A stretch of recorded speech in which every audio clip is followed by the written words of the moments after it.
ನಿನ್ನೆ 9 ಗಂಟೆ ಬುಲೆಟಿನ್ನಲ್ಲಿ ಒಂದು ಸುದ್ದಿ ಬಂದಿತ್ತು. ಅದು ದೇವಾಲಯಗಳಿಂದ 10% ದುಡ್ಡನ್ನು ಅದು ಶ್ರೀಮಂತ ದೇವಾಲಯಗಳಿಂದ ವಸೂಲಿ ಮಾಡಿಕೊಳ್ಳುವ ವಿಧೇಯಕ.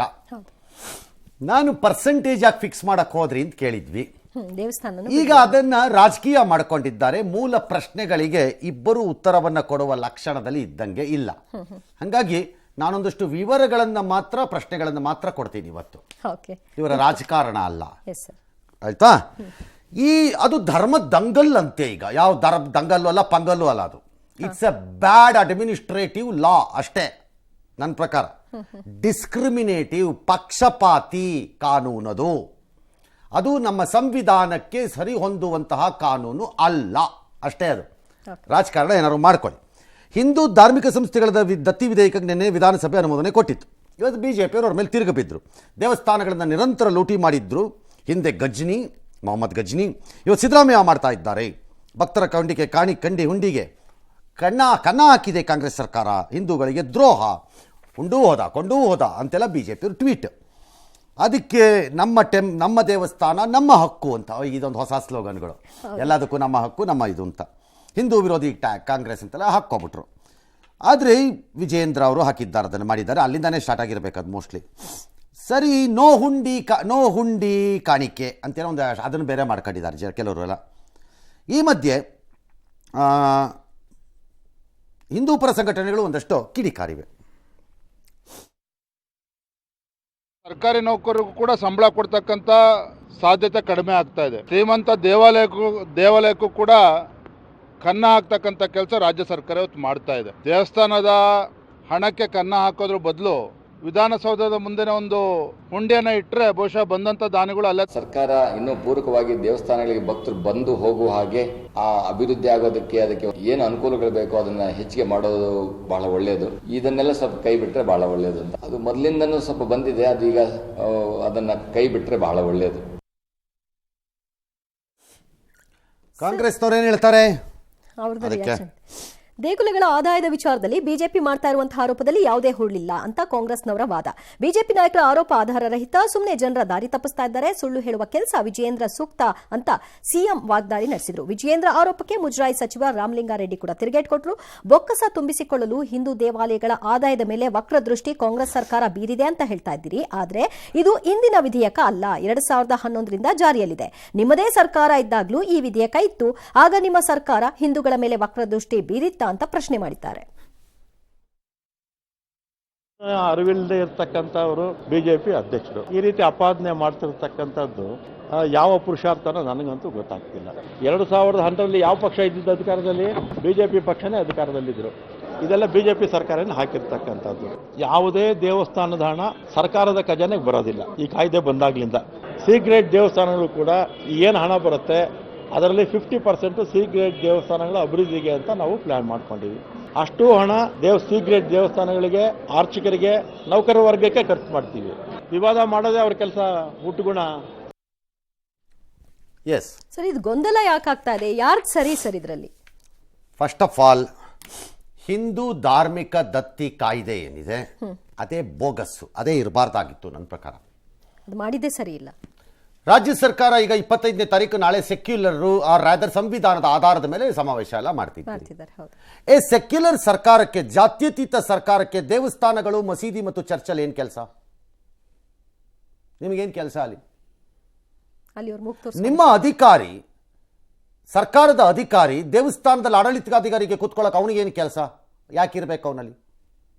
ಆಲ್ ರೈಟ್, ಇದ್ದಾರೆ, fair, okay. First of all, that act is wrong. ಯಾಕೆ ರಾಂಗ್ ಅದು ಅಂತಂದ್ರೆ, ಇಂತಹ ಆಕ್ಟನ್ನು ನೀವು ಎಲ್ಲ ಧರ್ಮಗಳಿಗೂ ಒಂದೇ ಆಕ್ಟನ್ನು ತರೋದಾದರೆ ಫೇರ್ ಆಗ. ಒಂದೊಂದು ಧರ್ಮಕ್ಕೆ ಒಂದೊಂದು ಆಕ್ಟನ್ನು ತಂದು ನಾನು ಎಲ್ಲರಿಗೂ ಸಲ್ಲುವವನು ಅಂತ ಹೇಳಲಿಕ್ಕೆ ಬರಲ್ಲ ಸರ್ಕಾರಗಳಿಗೆ, including the great party called BJP. ನೀವೇನು ಕತ್ತೆ ಕಾಯ್ತಿದ್ರ? ಬಿಜೆಪಿನವರು ನೀವೇನು ಮಾಡ್ತಿದ್ರಿ? ಬುರುಡ ಹೊಡ್ಕೊಂಡು ಓಡಾಡ್ತಿದ್ದೀರಲ್ಲ. ಈಗ ಮಾಡಬೇಕಾಗಿತ್ತು ತಾನೇ ಈ ಪ್ರಸ್ತಾಪ ಬಂದಿದ್ದಾಗ ನಿಮ್ಮ ಮುಂದೆ. ಅವಾಗ ಯಾಕೆ ಮಾಡಲಿಲ್ಲ ನೀವುಗಳು? 11ರದ್ದು ಬಿಟ್ಬಿಡಿ. 2011ರಲ್ಲಿ 10 ಅವ್ರದ್ದು ಇತ್ತು, ನಮ್ದು ಇತ್ತು. ಅದು ರಾಜಕಾರಣದಲ್ಲಿ ತಪ್ಪಿಸಿಕೊಳ್ಳಲಿಕ್ಕೆ ಹುಡುಕುತ್ತಿರುವ ಇದು ಮಾರ್ಗಗಳು, ಅದನ್ನು ಬಿಟ್ಬಿಡಿ. ನೀವೇನು ಮಾಡ್ತಿದ್ರಿ? ನೀವ್ಯಾಕೆ ಮಾಡಲಿಲ್ಲ? ಹಿಂದೂ ಧಾರ್ಮಿಕ ದತ್ತಿಗೆ ಹೇಗಿದೆ ಹಾಗೆ ಮುಸ್ಲಿಮರಿಗೆ ವಕ್ಫ್ ಬೋರ್ಡ್ ಮಾಡಿದ್ದಾರೆ ಅಷ್ಟೇ. ಕ್ರೈಸ್ತರಿಗೆ ಅದೂ ಇಲ್ಲ, ಬರೀ 2ಕ್ಕಿದೆ. ಅದೂ ಇಲ್ಲ ಅವ್ರಿಗೆ. So the problem is Hindu ದೇವಾಲಯಗಳನ್ನು ಶ್ರೀಮಂತ ದೇವಾಲಯಗಳೆಂದು ಎ, ಬಿ ಮತ್ತು ಸಿ ಅಂತ ಮಾಡಿಟ್ಕೊಂಡಿದ್ದೀರಿ.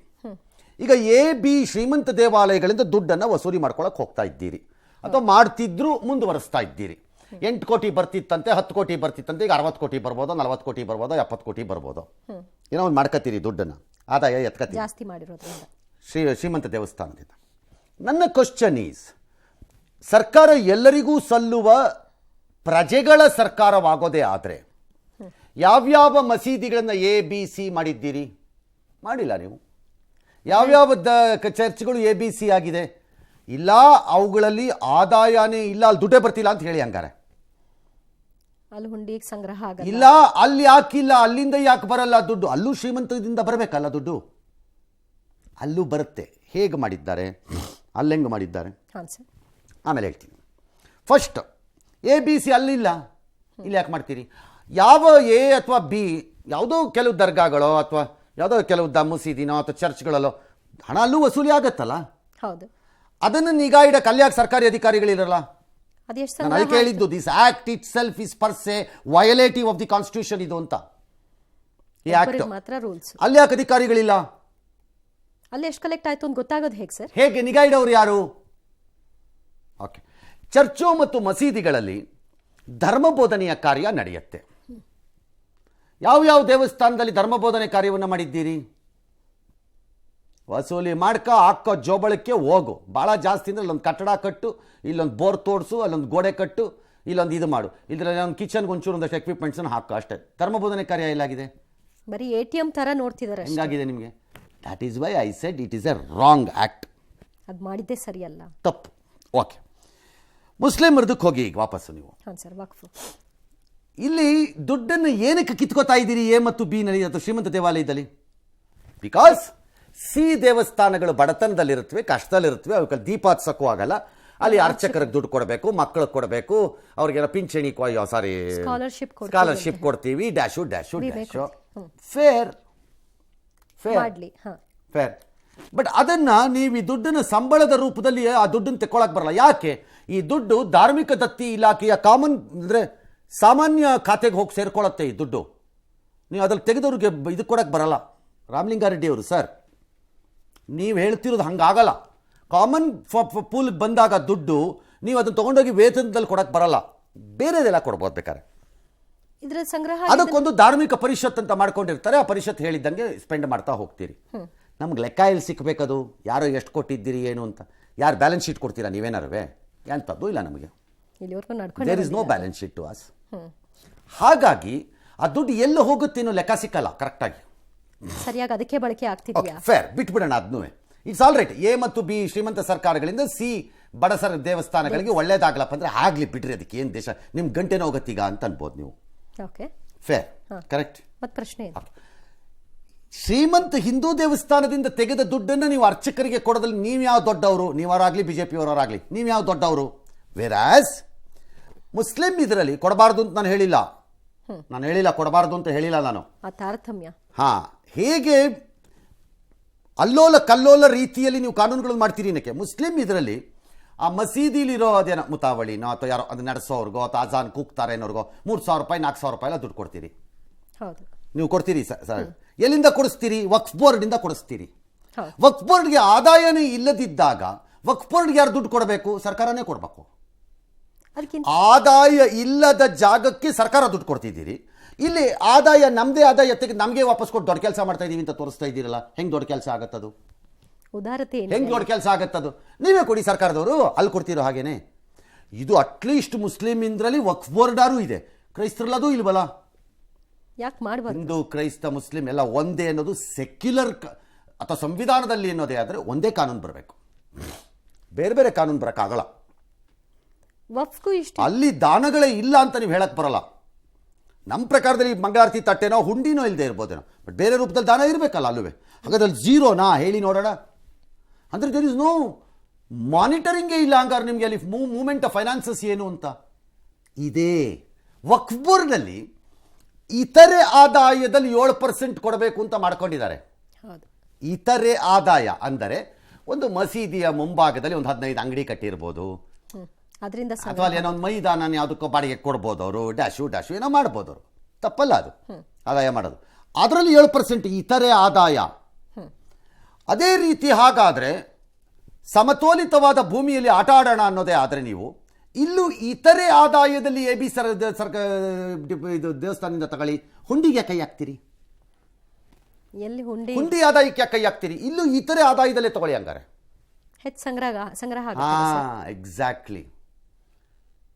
ಅಲ್ಲಿ ಇತರೆ ಆದಾಯ ಕಾನೂನಾದರೆ ಇಲ್ಲೂ ಇತರೆ ಆದಾಯ ಅಂದರೆ ಆ ದೇವಸ್ಥಾನದ ಅಂಗಡಿಗಳಿದ್ದರೆ, ಅಥವಾ ಇನ್ನೇನೋ ಪಾರ್ಕಿಂಗ್ ಲಾಟ್ ಇದ್ದರೆ, ಅಥವಾ ಇನ್ನೆಂಥದ್ದೋ ಒಂದು ಛತ್ರ ಇದ್ದರೆ, ಅಥವಾ ಎಂಥದ್ದೋ ಇದ್ದರೆ ಅದರಲ್ಲಿ ತಗೊಳ್ಳಿ 7%. ಯಾರು ಬೇಡ ಅಂದರು? ಸೇಮ್ ಕಾನೂನು ಆಗಬೇಕಲ್ಲ. ಕ್ರೈಸ್ತರಲ್ಲಿ ಅದೂ ಇಲ್ಲ, ಇತರೆ ಆದಾಯನೂ ಇಲ್ಲ. That is why I say this act is completely illogical. ಇದು ನೀವು ಮಾಡ್ಕೋತಾ ಇರೋದು. ಅದು 2011 BJP ಮಾಡಿದ್ರೋ, ಈಗ ನೀವು ಮಾಡಿದ್ರು. ಈಗ ಕಾಂಗ್ರೆಸ್ನವ್ರು ಶ್ರೀರಾಮ ಜನ್ಮಭೂಮಿ ಇದಾದ್ಮೇಲೆ ಏನು ಹೇಳಿದ್ದಿದ್ದೆಲ್ಲ ಕಡೆ, ಇನ್ಕ್ಲೂಡಿಂಗ್ DK ಶಿವಕುಮಾರ್, ಸಿದ್ದರಾಮಯ್ಯನವರು, ಯಾರ್ಯಾರೋ, ನಾವಲ್ಲ ಹಿಂದೂಗಳಲ್ವಾ, ನನ್ನ ಹೆಸರಲ್ಲೂ ರಾಮ ಇದ್ದಾನೆ, ನಮ್ಮ ಹೆಸರು ರಾಮ ಇಲ್ವಾ, ನನ್ನ ಹೆಸರು ಶಿವ ಇಲ್ವಾ ಎಲ್ಲ ಹೇಳಿದ್ದಿಲ್ಲ.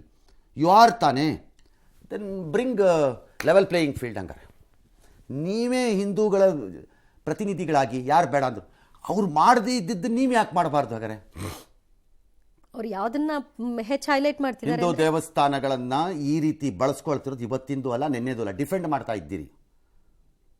This has to be challenged and fought. ಅನುಮಾನನೇ ಇಲ್ಲ ಇದರಲ್ಲಿ. ಅದಕ್ಕೆ BJP ಅವರು ಮಾಡ್ಕೊಳ್ಳೋದು ಬಿಟ್ಕೊಳ್ಳೋದು ಅವ್ರ ಹಣೆ ಬರಹ, ಹೋಗಿ ಹಾಳಾಗೋಗ್ಲಿ ಅವರು. ಯಾಕಂದರೆ ಅವರಂಥ ಬೋಗಸ್ ಫೆಲೋಸ್ ಒಂದೊಂದು ಸರ್ತಿ ನನಗೆ ಯಾರು ಕಾಣೋದು ಇಲ್ಲ. ಯಾಕೆ ಅಂತಂದರೆ ಬರೀ ಸುಳ್ಳು. ನೀವಿದ್ದಾಗ ಏನು ಕತೆ ಕಾಯ್ತಿದ್ರ ಅಂತ ಅದಕ್ಕೆ ಕೇಳಿದ್ದಿದ್ದು ನಾನಾಗ. ನಿಮಗೂ ಅವಕಾಶ ಗೊತ್ತಿರಲಿಲ್ಲ ಇವಾಗ ನಿಮಗೆ ಇವೆಲ್ಲ. ಅದು ಬಿಟ್ಬಿಡಿ, ಬೇಕಾದ್ರೆ ಲಾಸ್ಟಿಗೆ ಬಂದ್ಬಿಡ್ತೀನಿ ಕ್ವಿಕ್ ಆಗಿ. ಎಸ್ ಸರ್, ಬೇಗ ಬಂದ್ಬಿಡೋಣ ಬೇಕಾದ್ರೆ, ಹೌದಲ್ವಾ? ಹಾಂ ಸರ್. ಹಾಂ, ಆರಾಧನಾ ಅಂತ ಒಂದು ಸ್ಕೀಮ್ ಇದೆ ಈ ಸರ್ಕಾರದಲ್ಲಿ. ಈ ಸರ್ಕಾರ ಅಲ್ಲ, ಭಾಳ ಯಾವಾಗಲೂ 15 ವರ್ಷದಿಂದನೋ 20 ವರ್ಷದಿಂದನೋ 16 ವರ್ಷದಿಂದ, ಲಾರ್ಜ್ಲಿ ಅದು ಮೋಸ್ಟ್ ಲೈಕ್ಲಿ ನನ್ನ ಮೆಮೊರಿ ಕರೆಕ್ಟ್ ಇದ್ದರೆ ಅದು ಬಂಗಾರಪ್ಪನವ್ರ ಕಾಲದ ಸ್ಕೀಮ್. ಅದು ಆರಾಧನಾ ಸ್ಕೀಮ್. ಬಂಗಾರಪ್ಪನವರು ಒಂದು 2-3 ಒಳ್ಳೆ ಸ್ಕೀಮ್ ತಂದಿದ್ರು ಆ ಕಾಲದಲ್ಲಿ. ಅದು ನಿಜವಾಗ್ಲೂ ಜನಕ್ಕೆ ಒಳ್ಳೇದಾಯ್ತು. ಅದರಲ್ಲಿ ಓಕೆ, ಆರಾಧನಾ ಒಂದು ಸ್ಕೀಮ್ ಅಲ್ಲೇ ಯಾವಾಗಲೂ ಬಂತ ಅಂತ, ಅದು ನನಗೆ ಡೌಟು, ಕರೆಕ್ಟಾಗಿ ಇರಲಿ ಪರವಾಗಿಲ್ಲ. ಆ ಸ್ಕೀಮು ರಾಜ್ಯ ಸರ್ಕಾರ 45 ಕೋಟಿನೋ 50 ಕೋಟಿನೋ 60 ಕೋಟಿನೋ ದುಡ್ಡನ್ನು ಕೊಡ್ತೀರಿ. ಯಾರಿಗೆ ಕೊಡ್ತಾ ಇದ್ದೀರಿ? ಹಿಂದೂ ಧಾರ್ಮಿಕ ದತ್ತಿ ಇಲಾಖೆ ಕೊಡ್ತಾ ಇದ್ದೀರಿ ಆ ದುಡ್ಡನ್ನು ತೊಗೊಂಡೋಗಿ. ಕರೆಕ್ಟ್? ಹೌದು. ಅಂದರೆ ದೇವಸ್ಥಾನಗಳು ಅದು ಇದು ಇದಕ್ಕೆಲ್ಲ ಒಳ್ಳೇದಾಗಬೇಕು, ಮಾಡಬೇಕು, ಡ್ಯಾಶ್. ಹೌದು. ಆ ದುಡ್ಡನ್ನು MLAಗಳಿಗೆ ಕ್ಷೇತ್ರವಾರು ಅವ್ರು ಹಂಚ್ತಾ ಕೂತಿದ್ದೀರಿ. 6 ಲಕ್ಷ, 4 ಲಕ್ಷ, 3 ಲಕ್ಷ, 8 ಲಕ್ಷ, 10 ಲಕ್ಷ ಅಂತ ಹಂಚ್ಕೊಂಡು ಕೂತಿದ್ದೀರಿ. ಬಟ್ ದ ಟ್ರಬಲ್ ಈಸ್, ಸರ್ಕಾರ ದುಡ್ಡನ್ನು ಹಿಂದೂ ಧಾರ್ಮಿಕ ದತ್ತಿ ಇಲಾಖೆ ಕೊಟ್ಟುಬಿಟ್ಟು ಈ ಇಲಾಖೆ ಆ ದುಡ್ಡನ್ನು ಮಸೀದಿ ಕಟ್ಟಕ್ಕೂ ಕೊಡ್ತಾ ಇದೆ, ಅಥವಾ ಮಸೀದಿ ಇಂಪ್ರೂವ್ಮೆಂಟ್ಗೂ ಕೊಡುತ್ತೆ, ಕ್ರೈಸ್ತರಿಗೂ ಕೊಡುತ್ತೆ. ಯಾಕೆ ಕೊಡುತ್ತೆ? ಕೊಡಬಾರ್ದು ಅಂತಲ್ಲ, ಕೊಡೋದೇ ಆದರೆ ವಕ್ಫ್ ಬೋರ್ಡ್ ಮೂಲಕ ಕೊಡಿಸ್ಬೇಕಿತ್ತು. ಧಾರ್ಮಿಕ ಹಿಂದೂ ದತ್ತಿ ಇಲಾಖೆ ಮೂಲಕ ಯಾಕೆ ಕೊಡಿಸ್ತೀರಿ ಇದನ್ನು? ಅಂದರೆ ಧಾರ್ಮಿಕ ದತ್ತಿ ಇಲಾಖೆ ಮುಜರಾಗಿ ಇಷ್ಟು ಫಂಡ್ ಕೊಟ್ಬಿಟ್ಟಿದ್ದೀವಿ ಅಂತ ತೋರ್ಸಕ್ಕಷ್ಟೇ. Whereas that fund does not come fully. ಯಾಕೆ ಮಾಡ್ಬೇಕು ಅದನ್ನು? It's a wrong allocation. ಹಂಗಾರೆ ಕ್ಷೇತ್ರಗಳಿಗೆ ಈ ಮೂಲಕ ಅದನ್ನ ಯಾಕೆ ಕೇಳಲ್ಲ ಯಾರು? ನೋಡಿ, ಇದನ್ನು ಕೇಳಿದ್ರೆ ಪ್ರಯೋಜನ ಇಲ್ಲ, ಬರೀ ರಾಜಕಾರಣ ಮಾಡ್ತಾರೆ ಅಲ್ವಾ? ಹಾಂ ಸರ್, ಈಗಾಗಲೇ ಶುರು ಆಗಿದೆಯಲ್ಲ ಸರ್. ಅದಕ್ಕೆ ಏನು ಮಾಡಬೇಕಪ್ಪ ನಾವು? ಹಂಗಾರೆ ಯಾರ್ಯಾರು ಏನೇನು ಮಾಡಿದ್ರು ಅನ್ನೋದನ್ನ ತೋರಿಸ್ಬೇಕಲ್ಲ ಸರ್. ಅದಲ್ಲ, ನಾವು ಮಾಡಬೇಕಾಗಿರೋದು ಇಷ್ಟೇ ನನ್ನ ಪ್ರಕಾರ. ಜನ ಏನು ಸರ್? ಸರ್ಕಾರ ದೇವ್ರಿಗೆ ತೆರಿಗೆ ಹಾಕ್ಬೋದು, ಶಕ್ತಿ ಇದೆ ಸರ್ಕಾರಗಳಿಗೆ. ರಾಜಕಾರಣಿಗಳು ದೇವರನ್ನು ಮೀರಿದವರವರು, ಆಧುನಿಕ ಕಲ್ಕಿಗಳು ಇವರೆಲ್ಲ ಈ ರಾಜಕಾರಣಿಗಳು. ಹಾಗಾಗಿ ನೀವು ಎಲ್ಲನೂ ಮೀರಿದ್ದೀರಿ, ನೀವು ತೆರಿಗೆ ಹಾಕೋಬೋದು. BJPನವ್ರು 10 ಹಾಕಿದ್ರು, 5 ಹಾಕಿದ್ರು, ನೀವು 10 ಹಾಕಿದ್ರು, 7 ಹಾಕಿದ್ರು, ಒಟ್ಟಲ್ಲಿ ಹಾಕೋತೀರಿ. ದೇವರು ಜನರಿಗೆ ತೆರಿಗೆ ಹಾಕಿಲ್ವಲ್ಲ, ಫಿಕ್ಸ್ ಮಾಡಿಲ್ವಲ್ಲ ಅವನು. ಆ ತಾರತಮ್ಯ ದೇವರಿಂದ ಆಗಿಲ್ಲ, ದೇವರೇನು ಹೇಳಿಲ್ವಲ್ಲ. ದೇವರು ಹೇಳಿರೋದೇನು? ಶಾಸ್ತ್ರಗಳಲ್ಲೋ, ಧರ್ಮಗಳಲ್ಲೋ, ನಮ್ಮ ಸಂಸ್ಕೃತಿನಲ್ಲೋ, ಎಲ್ಲ ಧರ್ಮಗಳಲ್ಲಿ there is a serious mention ಇದೆ. ರಂಜಾನ್ ಆದಮೇಲೆ ಜಕತ್ತನ್ನು ಹೆಂಗೆ ಕೊಡಬೇಕು ಮುಸ್ಲಿಮನಾದವನು, ನಿಷ್ಠನಾಗಿದ್ದವನು ಅಂತನಕ್ಕೆ. ನೀನು ದಾನದ ರೂಪದಲ್ಲಿ ಕೊಡಬೇಕು, ನಿನ್ನ ಆದಾಯದ ಒಂದು ಭಾಗವನ್ನು ಅಂತಲೇ ಇದೆ. ಎಲ್ಲಿ? ಮುಸ್ಲಿಮಲ್ಲೂ ಇದೆ. ಹೌದಾ? ನಿಯಮ ಇದೆ. ಪಾಲನೆ ಎಷ್ಟಾಗುತ್ತೋ ಬಿಡುತ್ತೋ ಅದು ಅವ್ರವ್ರಿಗೆ ಬಿಟ್ಟಿದ್ದು. ಹಾಗೆ ಹಿಂದೂನಲ್ಲೂ ದೇವರು, ಯಾವ ದೇವರುವೆ ನನಗೆ ನೀನು ತೆರಿಗೆಯ ರೂಪದಲ್ಲಿ ಇಷ್ಟು ದುಡ್ಡು ಹಾಕು ಅಂತೆಲ್ಲೂ ಹೇಳಿಲ್ವಲ್ಲ. ಇಲ್ಲ. ನೀವು ನಂಬಿಕೆಯ ಆಧಾರದ ಮೇಲೆ ದೇವಸ್ಥಾನಕ್ಕೆ ಹೋಗಿ 500 ರೂಪಾಯಿ, 1000 ರೂಪಾಯಿ, 5000 ರೂಪಾಯಿ, 10,000 ರೂಪಾಯಿ ಚಿನ್ನದ ಉಂಗುರ, ಕಿಲಿ, ಓಲೆ, ಪೀಲೆ ಎಲ್ಲ ಬಿಚ್ಚಾಕ್ಬಿಟ್ಟು ಹಾಕ್ಬಿಡ್ತಿದ್ದಿಲ್ಲ. ನಿಮ್ಗೆ ಏನಾದ್ರು ಹೇಳಿದಾನ ದೇವ್ರು ಹಾಕು ಅಂತ? ನಿಮ್ಮ ನಂಬಿಕೆ ಏನು? ದೇವರಿಗೆ ತಲುಪ್ತಿಲ್ವಲ್ಲ, ತಲುಪ್ತಿಲ್ಲ. ಹಾಗಾಗಿ ಮುಂದೆ ಜನ ನೀವು ಏನು ಮಾಡ್ಬೋದು ಅಂತ ನನಗನ್ಸುತ್ತೆ. ನಾನು ಮಾಡ್ತೀನಪ್ಪ ಆ ಕೆಲಸ. ಏನು ಸರ್? 5 ರೂಪಾಯಿನ ನಾಮಿನಲ್ಲಾಗಿ ಹಾಕಿ ಹುಂಡಿಗೆ. ದೇವ್ರು ಅದನ್ನೂ 5 ರೂಪಾಯಿ ಹಾಕಿ. ಅವನೇ ನಿಮ್ಗೆ ಹೇಳಿಲ್ವಲ್ಲ 500 ಹಾಕ್ದಿದ್ರೆ ಕತ್ತರಿಸಾಕ್ಬಿಡ್ತೀನಿ ನಿನ್ನ ಅಂತ ಏನು ಹೇಳಿಲ್ವಲ್ಲ ದೇವರು. ಹಾಕ್ಬೇಡಿ ಹುಂಡಿಗೆ. 5 ರೂಪಾಯಿ ಹಾಕಿ ಹುಂಡಿಗೆ, 1 ರೂಪಾಯಿ ಹಾಕಿ ಕಾಯಿನ. ಮಿಕ್ಕಿದ ದುಡ್ಡಲ್ಲಿ ದೇವರು ನಿಮಗೆ ಶಕ್ತಿ ಕೊಟ್ಟಿದ್ರೆ ಆಚೆ ಹೋಗಿ ಅಲ್ಲಿ ಅಡ್ಮಿನಿಸ್ಟ್ರೇಷನ್ ಯಾವುದೋ ದೇವಾಲಯ ಸಮಿತಿ ಇರ್ತವ್ರನ್ನ ಕೇಳಿ, ಭಗವಂತ ನನಗೆ ಶಕ್ತಿ ಕೊಟ್ಟಿದ್ದಾನೆ, ಒಂದು 2-3 ಲಕ್ಷ ರೂಪಾಯಿ ಖರ್ಚು ಮಾಡೋ ಥರ ಈ ದೇವಸ್ಥಾನಕ್ಕೇನಾದರೂ ಅಭಿವೃದ್ಧಿ ಕಾರ್ಯಗಳಾಗಬೇಕಿದ್ರೆ ಹೇಳಿ ಸ್ಪಾನ್ಸರ್ ಮಾಡಿಸ್ಕೊಡ್ತೀನಿ ಅಂತ ಹೇಳಿ. ಆಗ ನೀವೇ ನಂಬಿದ ದೇವಸ್ಥಾನಕ್ಕೆ ಅಲ್ಲೇ ಕೆಲಸನೂ ಆಯಿತು. ನೆಕ್ಸ್ಟ್ ಟೈಮ್ ಹೋದಾಗ ನೀವು ಆ ಕೆಲಸ ನೋಡ್ಲೂಬೋದು. ನೀವೇ ಮಾಡಿರೋದನ್ನ ಹುಂಡೀಲಿ ಹಾಕಿದ್ರೆ ತಾಳವೇ ಇಲ್ಲ, ಅದಕ್ಕೆ ಹಂಗೆ ಹೋಗ್ಬಿಡುತ್ತೆ ಎಲ್ಲೆಲ್ಲಿಗೂ. ಆಮೇಲೆ ಅದಕ್ಕೆ ಹಾಕಲೇಬೇಡಿ.